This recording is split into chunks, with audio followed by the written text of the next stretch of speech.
Tort laws govern the rights of victims to pursue legal claims against tortfeasors.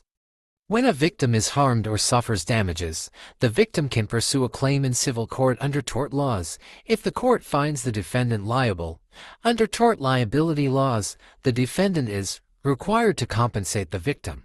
Tort of negligence. Negligence is extremely common. The tort of negligence occurs when a tortfeasor harms someone by failing to fulfill a legal duty to act with the required level of care. In negligence claims, a victim does not have to show a tortfeasor harmed them intentionally.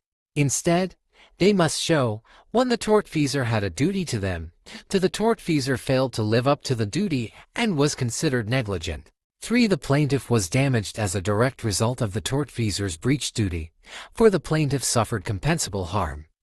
Negligence is the grounds for tort liability in many different kinds of cases, including many car accident claims, slip-hand falls, medical malpractice claims, and other personal injury cases.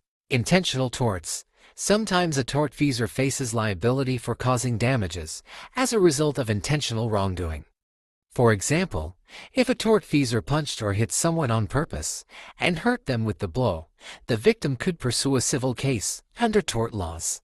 In these situations, a plaintiff can show a tortfeasor should be held liable by demonstrating that intentional wrongdoing led to harm that the victim can be compensated for. Vicarious liability. Vicarious liability is another legal rule that makes a defendant liable to a victim. This is different from negligence or intentional torts because the defendant in a vicarious liability case can be held liable for damages a victim experienced even if the defendant did not directly or personally do anything negligent or wrongful. Vicarious liability applies when a defendant is liable for the actions committed by their agent. Strict liability. Strict liability is a special type of tort liability rule as well. It makes a defendant liable for all losses resulting from certain causes, even if the defendant did not act wrongfully or negligently. Strict liability applies when a defendant is always responsible for a certain type of loss. Examples include states that apply strict liability rules to dog owners.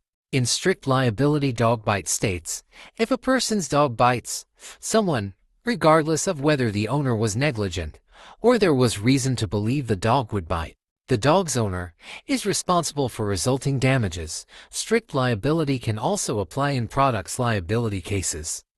If a product is used as intended and causes harm, the manufacturer and others along the supply chain can be held strictly liable for any resulting losses. What are legal remedies for tort liability?